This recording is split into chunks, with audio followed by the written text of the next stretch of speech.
வணக்கம். How to know the value of respect.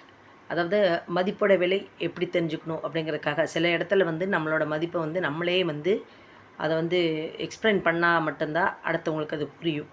இப்போ உங்களுக்கு ஒரு கதை வழியாக உங்களுக்கு சொல்கிறேன். ஒரு ஊரில் ஒரு ராஜா இருந்தார். அவருக்கு எடக்கு முடக்கான ஒரு ராஜா. அவங்க கூட எப்போவுமே ஒரு அமைச்சர் இருந்துகிட்டே இருப்பார். ஒரு நாளைக்கு 2 பேரும் ஆத்தங்கரை ஓரத்தில் நடந்து போயிட்டே இருக்காங்க. அப்போ அங்கே ஒரு கொடியில் ஒரு வெள்ளரி பிஞ்சு தொங்குறத பார்க்குறாங்க. உடனே ராஜா போய் அதை பறிச்சுட்டு வா அப்படிங்கிறாப்படி. மந்திரியும் போய் அதை பறிச்சுட்டு வரேன்னா அந்த நாட்டை பொறுத்தளவு பசி பட்டினி எல்லாம் நிறையா இருக்கிற ஒரு நாடு. அப்போ அது பறிச்சுட்டு வந்த உடனே அங்கே ஒரு குருடன் ஒருவர் அங்கே இருக்காங்க. அவருக்கு கண்ணு தெரியாது. கண்ணு தெரியாத ஒருவர் இவங்க 2 பேரும் பேசிக்கிறத பார்த்த உடனே ராஜாவும் அமைச்சர்னு புரிஞ்சுட்டு 2 பேருக்கு எழுந்து வணக்கம் சொல்கிறாரு. அதுக்கப்புறம் அவர் இவங்க என்ன தான் பேசிக்கிறாங்கன்னு கவனமாக கேட்டுட்ருக்காரு.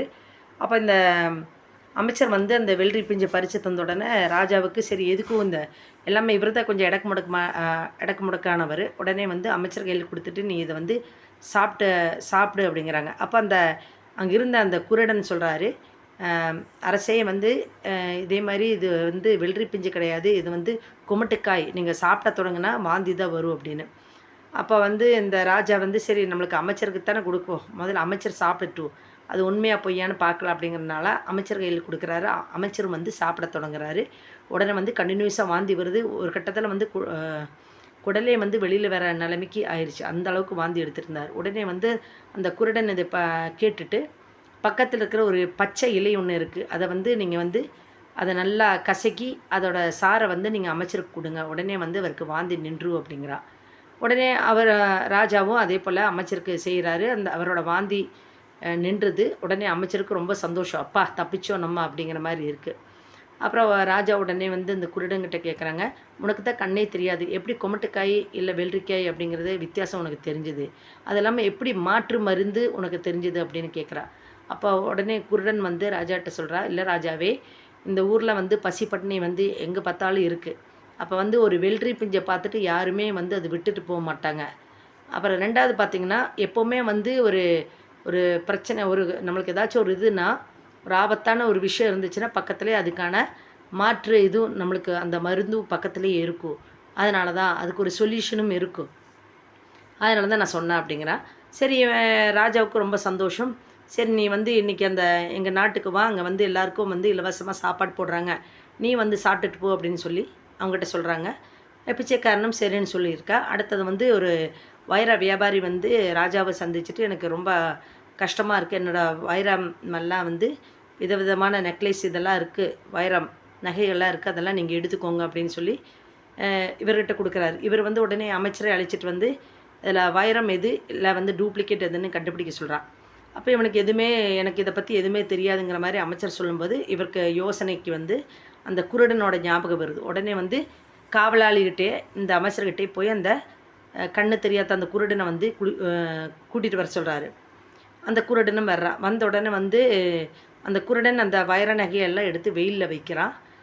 கொஞ்ச நேரத்தில் வைரம் தனியாக, அதே மாதிரி இந்த கண்ணாடி தனியாக, போலி தனியாக பிரித்து வைக்கிறான். அப்போ ராஜாவுக்கு ஒரே ஷாக்கு, எப்படி நீ வைரம் ஒரிஜினல் டூப்ளிகேட்னு எப்படி 2டையும் நீ இப்படி செப்பரேட் பண்ணி வச்சுருக்க அப்படின்னு கேட்பாங்க. அப்போ உடனே குருடன் சொல்லுவான், வைரத்தில் வெயிலில் வச்சா சூடு வராது, வேற கண்ணாடியில் அந்த வெயில் பட்ட உடனே சூடு அடிக்கும், அதை வச்சு தான் நான் 2ஆக பிரித்து வச்சேன்னு சொல்லுவாள். அப்போ இவருக்கு ரொம்ப சந்தோஷம். இவரும் சரி இன்றைக்கி ஒரு பெரிய விருந்தே நடக்குது, நீ போய் சாப்பிடுன்னு சொல்லி பிச்சைக்காரர்கிட்ட சொல்கிறான். பிச்சைக்காரனும் சரின்னு சொல்லி சாப்பிட்டு போயிடுறான். 3வது கொஞ்ச நாட்கள் போன உடனே தன்னோட மகனுக்கு இளவரசி யாராச்சும் தேடலாம் அப்படின்னு அந்த தேடல் நடந்துகிட்ருக்கு. எப்படி தேர்ந்தெடுக்கிறதுன்னு தெரியாது, ஒரே கன்ஃபியூஷன். ஏன்னா எல்லோரும் பார்க்குற பெண்கள் எல்லா பெண்களுமே ரொம்ப நல்லா இருக்கிற மாதிரி தோணும். அமைச்சர்கிட்ட கேட்குறா. அமைச்சரும் எல்லாருமே நல்லா இருக்காங்க, எனக்கு எப்படி தேர்ந்தெடுக்கணும்னு தெரியாதுன்னா, சரி இவரோட தாட்ஸுக்கு அந்த குருடனை ஞாபகம் வருது. குருடனை அழைச்ச உடனே சொல்கிறா, நீங்கள் அடுத்த நாட்டை இதை தேர்ந்தெடுக்காமல் அதுக்கு அடுத்த நாட்டை எடுங்க. அப்போ நடுவில் இந்த பகை நாடுங்கிறது சிக்கும்.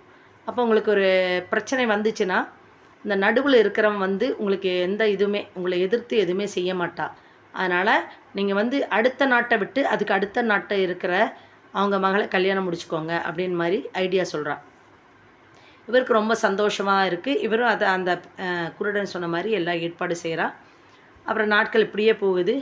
அங்கே இருக்கிற நாட்டு மக்கள் எல்லாம் கொஞ்சம் கொஞ்சமாக வந்து இது ஒரு பிச்சைக்கார ராஜாங்கிற மாதிரி பேச்சு நடந்துகிட்டே இருக்குது. ஒரு கட்டத்தில் வந்து இவர் காதுக்கும் வருது, ராஜா வந்து ஒரு பிச்சைக்கார ராஜா அப்படிங்கிற மாதிரி மக்கள் பேசிகிட்டு இருக்காங்கன்னா, வெறும் சாப்பாடு மட்டும்தான் கொடுக்குறாங்க, மற்றபடி எதுவுமே இல்லை அந்த நாட்டில் அப்படிங்கிற மாதிரி பேசுகிறாங்கன்னு போது இவருக்கு ஒரு யோசனை. சரி, யார்கிட்ட கேட்டாலும் சரியான பதில் வர மாட்டேங்குது, நம்ம அந்த குருடனை கூப்பிட்டு எல்லோரும் பிச்சைக்கார ராஜான்னு ஏன் சொல்கிறாங்கன்னு கேட்கல அப்படின்னு சொல்லி கூப்பிட்றாங்க. அந்த குருடனும் அவங்க பக்கத்தில் வர்றாங்க. வந்ததுக்கப்புறம், ராஜாவே எதுக்காக என்னை கூப்பிட்டீங்க அப்படிங்கிற மாதிரி சொல்லும்போது, இப்படி எல்லாருமே என்னை பிச்சைக்கார ராஜான்னு ஏன் சொல்கிறாங்கன்னு எனக்கு தெரிஞ்சுக்க ஆசையாக இருக்குது அப்படின்னு. அப்போ உடனே ராஜா இவன் ராஜாட்ட குருடன் சொல்லுவான், நீங்கள் வந்து என்ன ஃபஸ்ட்டு வந்து குமட்டிக்காய்க்கும் வெள்ளரிக்காய்க்கும் அந்த வித்தியாச டைமில் நான் உங்களுக்கு சொல்லும்போது, நீங்கள் வந்து அங்கே இலவச சாப்பாட்டுக்கு போய் சாப்பிடுன்னு சொன்னீங்க. வேறு ராஜாவாக இருந்தால் எனக்கு வந்து அந்த வைர மோதிரமே பரிசளிச்சிருப்பாங்க. அதே மாதிரி 2வது முறையும் வைரத்தை, அதாவது போலியும் ஒரிஜினல் வைரத்தை வந்து எப்படி தெரிஞ்சுக்கணும்னு சொல்லி நான் உங்களுக்கு அதுக்கான சுலபமாக உங்களுக்கு சொன்னேன். அதுக்கான வேறு யாராவது ராஜா வந்து நான் இப்படி ஒரு பதில் சொல்லியிருந்தா, அவர் கழுத்தில் இருக்கிற வைர நகையை வந்து கழட்டி தந்திருப்பாங்க பரிசா. நீங்கள் வந்து அப்பவும் இலவச நல்ல ஒரு விருந்திற்கு போய் சாப்பிடுன்னு சொல்லி சாப்பாட்டு இதுக்கு அனுப்புனீங்க. 3வது வந்து உங்களுக்கு வந்து நாட்டோட இதுக்கு பகைமை வராமல் எப்படி ஒரு ராஜ்யம் செய்கிறது அப்படிங்கிறதுக்காக உங்களுக்கு நான் அந்த உங்களுக்கு வர்ற மருமகளை எப்படி தேர்ந்தெடுக்கணுங்கிற ஐடியாவும் சொன்னேன். அப்போ வேறு யாராச்சும் இருந்தேன்னா ஒரு 4 கிராமமாச்சும் என் பேரில் எழுதி வச்சு எனக்கு கொடுத்துருப்பாங்க. ஆனால் நீங்கள் அதுவும் கொடுக்காம அப்போது நீங்கள் வந்து சாப்பாட்டை மாத்திரம் தான் ஃபோக்கஸ் பண்ணுறீங்க. உங்களை தாட்ஸ் ஃபுல்லாகவே உணவு அப்படிங்கிற அந்த ஒரு விஷயம் மட்டும்தான் இருந்தது தவிர வேறு எதுவுமே இல்லை. அதனால் என்னை பொறுத்தளவு வந்து அதனால தான் மக்கள் வந்து உங்களை வந்து பிச்சைக்கார ராஜான்னு சொல்கிறாங்கன்னு இந்த குருடன் வந்து ராஜாகிட்ட சொல்கிறான். இப்போ தான் ராஜாவுக்கு தன்னோட தவறு என்னென்னு புரிஞ்சுது.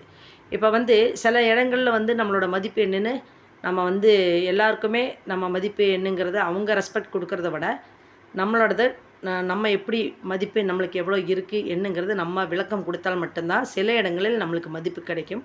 அதுக்கு வேண்டியதான் இந்த கதை சொன்னேன். நன்றி, வணக்கம்.